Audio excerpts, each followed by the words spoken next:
ഇത് അവാർഡ് നിശയിൽ അല്ലെങ്കിൽ ഒരു മത്സരത്തിലുണ്ടായിരുന്ന 2 പേരായിരുന്നു.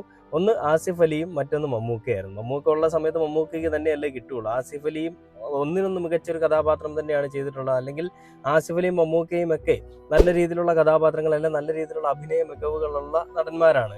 പക്ഷെ മമ്മൂക്കയ്ക്ക് എന്തുകൊണ്ട് കിട്ടിയെന്ന് വെച്ച് കഴിഞ്ഞാൽ, മമ്മൂക്കയുടെ ഈ പ്രായത്തിലും മമ്മൂക്ക കാണിക്കുന്ന ഒരു അഭിനയം, അല്ലെങ്കിൽ ആ ഒരു ചുറുചുറുക്ക്, അല്ലെങ്കിൽ മമ്മൂക്കയുടെ ഒരു ധൈര്യം, അല്ലെങ്കിൽ ആ മമ്മൂക്ക എടുക്കുന്ന ക്യാരക്ടറിന്റെ ഒരു കാര്യങ്ങളെ വെച്ചിട്ടാണ് മമ്മൂക്കയ്ക്ക് ഒരു അവാർഡ് പ്രഖ്യാപിച്ചിരിക്കുന്നത്. മമ്മൂക്കയുടെ നമുക്കറിയാം ബ്രഹ്മയുഗം എന്ന് പറയുന്ന ഒരു സിനിമ പല തലങ്ങളിൽ കൂടി സഞ്ചരിക്കുന്ന ഒരു സിനിമയാണ്. ആ ഒരു മനയിലെ പോറ്റിയായിട്ട് മമ്മൂക്ക വരികയും പിന്നീട് അതിനുശേഷം പോറ്റിയിൽ നിന്ന് ഒരു ചാത്തനായിട്ട് മാറുകയും ചെയ്യുന്ന ഒരു കഥാപാത്രമായിട്ടാണ് നമുക്ക് മമ്മൂക്കയെ അവിടെ കാണാൻ സാധിക്കുന്നത്.